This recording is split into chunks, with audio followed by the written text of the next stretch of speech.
The consumer journey study is part of a larger research project called Researching Health in Ontario Communities.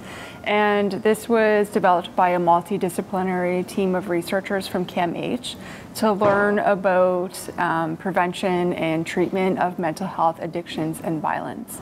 So the consumer journey study is a sub-study of ROC, we call it, and it was set out to learn about consumer and family members' perspectives on getting help and receiving help for mental health and addictions and violence problems.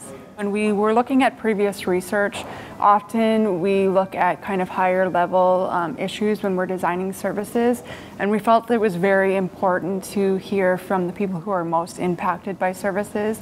So consumers and family members who are often supporting consumers have a very unique perspective to share that should be taken into consideration when developing programs. Consumer journey study was carried out in 5 different communities across Ontario. I was involved in 2 of those communities in southwestern Ontario. So we recruited people who were interested in sharing their experiences with us, and we invited them to the CAMH mobile lab, which looks like a big trailer that was temporarily located in each of the 2 communities. And we invited the participants to come in and speak with us during interviews.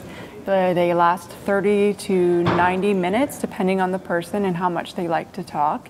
And we asked them questions about what they wanted when they went for help, what their experiences were like when they went for help, and what their recommendations were in terms of moving forward. We heard a lot of different things, but when we sat down and looked through the transcripts, the most emerging theme that we heard from people was that the atmosphere of the services was most important. So things like, did they feel welcomed? Did they feel respected? Were they taken seriously?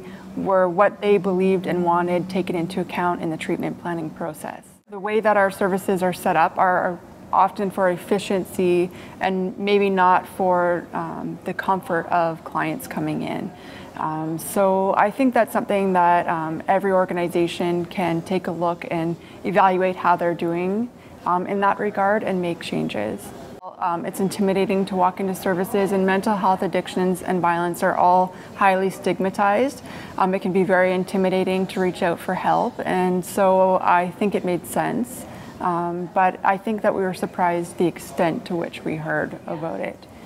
So we've been talking with service providers in those local communities to work with them to figure out how we can help them implement the findings. And now we're kind of reaching out through conferences with service providers across the province to talk about the findings and have discussions. Are you seeing this in your communities? What have you done to develop more welcoming and inclusive services? Finding ways to collaborate with service providers in the community to fill gaps is also a thing that service providers can do. So for example, the consumers that we talked about things like having mental health or social workers in the emergency room department so that someone who's trained in mental health and addictions is there to walk them through the process. Or having, for example, social workers go out with police officers, because we know that emergency departments and police officers are often the first point of contact for people who are experiencing problems with mental health, addictions, or violence.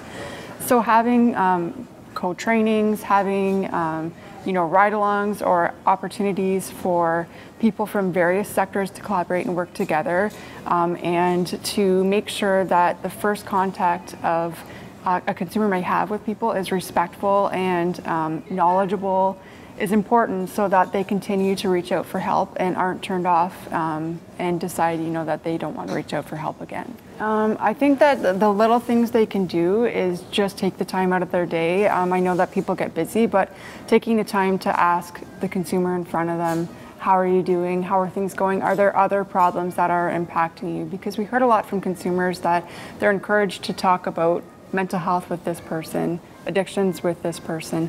So taking the time and integrating into intake questions about other problems that may be impacting them and finding ways to address those other problems is really important.